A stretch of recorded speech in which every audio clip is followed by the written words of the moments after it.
ஒரு கோடி ஸ்தோத்திரமே.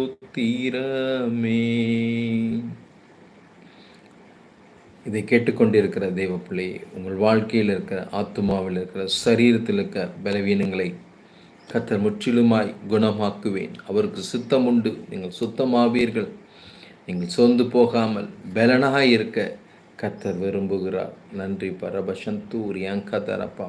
இந்த நிகழ்ச்சியின் நோக்கமே நீங்கள் ஆவிக்குரிய வாழ்க்கையில் பலன் உள்ளவர்களாய் மாற வேண்டும். கர்த்தருக்கென்று வைராக்கியமாய் வாழ்கிறவர்களாய், கர்த்தரால் தெரிந்து கொள்ளப்பட்ட ஒரு ஜனமாய் ரிபசந்தூர் யந்தரபா, கர்த்தரால் ஆசீர்வதிக்கப்பட்ட அபிஷேகம் பண்ணப்பட்ட ஒரு யுத்த வீரனாய், யுத்த புருஷனாய் நீங்கள் மாற வேண்டும் என்பது தான் தேவனின் நோக்கம். எத்தனை பேர் இதை விசுவாசிக்கிறீங்க? எத்தனை பேர் இதை நம்புறீங்க? ஆண்டவர் என்னை அப்படியே முன்குறித்து வைத்திருக்கிறார், எனக்கான தரிசனத்தை கர்த்தர் நிறைவேற்றுவார் என்று ஆவியில் பலன் உள்ளவர்களாய் நீங்கள் மாறும்போது கண்டிப்பாக இந்த நிகழ்ச்சி அநேகருடைய வாழ்க்கையில் மாற்றங்களை உருவாக்கி கொண்டிருக்கிறது. அநேகருடைய வாழ்க்கையில் தாக்கங்களை உருவாக்கி கொண்டிருக்குது. அநேகர் பலன் கொண்டு இன்னும் கர்த்தருக்குள் வைராக்கியமாய் எழும்பி கொண்டிருக்கிறார்கள்.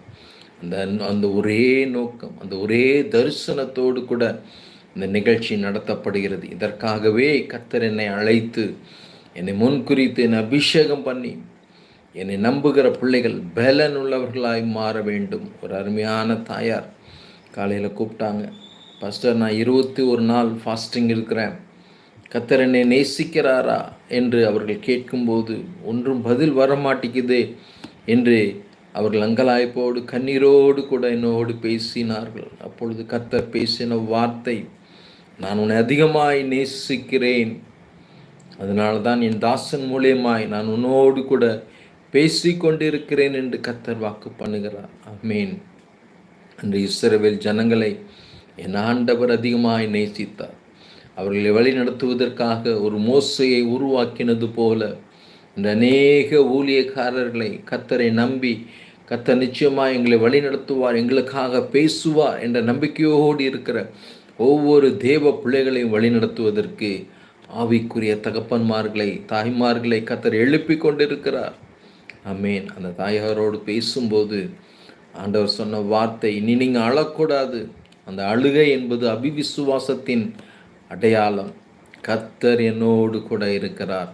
நான் ஒரு மதிலை தாண்டுவேன், ஒரு சேனைக்குள் பாய்ந்து செல்வேன், வெண்கல வில்களை வளைக்கத்தக்க புயங்களை கர்த்தர் எனக்கு கொடுத்திருக்கிறார். அவர் எனக்கு கோட்டையாய் அரணாய் இருக்கிறார்.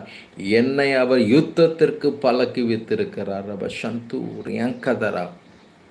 அந்த நம்பிக்கைங்க, அந்த வைராக்கியம் உங்களுக்குள் இருக்குமையானால் உங்கள் ஆவிக்குரிய வாழ்க்கை ஒரு நாளும் சோர்ந்து போகாது, அது பலன் குன்றி போகாது. நீங்கள் மலை மேல் அமர்ந்திருக்கிற ஒரு பட்டணத்தை போல ஒரு வெளிச்சமுள்ள பிள்ளைகளாய் நீங்கள் வாழ்வதற்கு அது உங்களுக்கு உதவியாக இருக்கும்.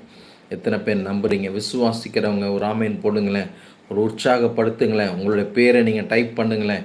இதை கேட்டுக்கொண்டு இருக்கிற தேவ ஜனமே, நீங்கள் கர்த்தருடைய வார்த்தையை கேட்கும்போது கர்த்தர் எனக்காய் பேசுகிறார் என்கிற அந்த உணர்வு உங்களுக்குள் வரும்போது நீங்கள் உங்கள் வெளிப்பாடுகளை தெரியப்படுத்துங்க. கண்டிப்பாக அது எனக்கும் உற்சாகமாக இருக்கும். இன்னும் நீங்களும் ஆவியில் அது பலப்படுவதற்கு இன்னும் அதிக உதவியாக இருக்கும் என்று நான் இயேசுவின் நாமத்தினாலே உங்களுக்கு நான் சொல்லிக்கொள்ள விரும்புகிறேன். ஆமென். அதே போல் தாவீது சவுலினால் துரத்தப்படும் போது அதெல்லாம் குகைக்கு ஓடி போகிறார். அங்கே ஓடி போகும்போது அங்கே எல்லாம் வசதியானவர்களோ இல்லை வாழ்க்கையில் நல்ல நிலைமையில் இருக்கிறவர்களோ ஒருவரும் கிடையாது. இந்த 400 பேரும் ஊருக்கு பயந்து, கடனுக்கு பயந்து, சூழ்நிலைகளுக்கு பயந்து, கண்ணீரோடு வேதனையோடு கூட அவர்கள் எல்லாவற்றையும் வாழ்க்கையை தொலைத்தவர்களாய் அந்த அதுலாம் குகையில் அவர்கள் ஒளிந்து கொண்டிருக்கிறார்கள். ஆமென். ஒருவேளை நீங்களும் கஷ்டப்பட்டு கொண்டிருக்கலாம், ஆனால் உங்களோடு இணைகிறவர்களும் கஷ்டப்படுகிற சூழ்நிலையில் தான் கர்த்தர் இணைப்பார். ஆனால் சோர்ந்து போகாதீங்க. அப்படிப்பட்டவர்களை கொண்டு ஒரு இஸ்ரவேல் தேசத்தின் சேனையை கர்த்தர் உருவாக்கினார். ஆமென். இன்று இஸ்ரவேல் தேசத்தின் சேனை யுத்த இராணுவத்தை பார்த்தா உலகம் பயப்படுது. அதன் ஆரம்பம் அற்பம்தான், ஆனால் அது முடிவோ சம்பூரணம். ஆமென். நிச்சயமாய் உங்கள் வாழ்க்கை இப்பொழுது நீங்கள் அற்பமாக இருக்கலாம், ஆனால் நிச்சயமாய் உங்கள் வாழ்க்கையில் தேவன் சம்பூர்ணத்தை கட்டளையிடுவார். சோர்ந்து போகாதீங்க, தைரியம்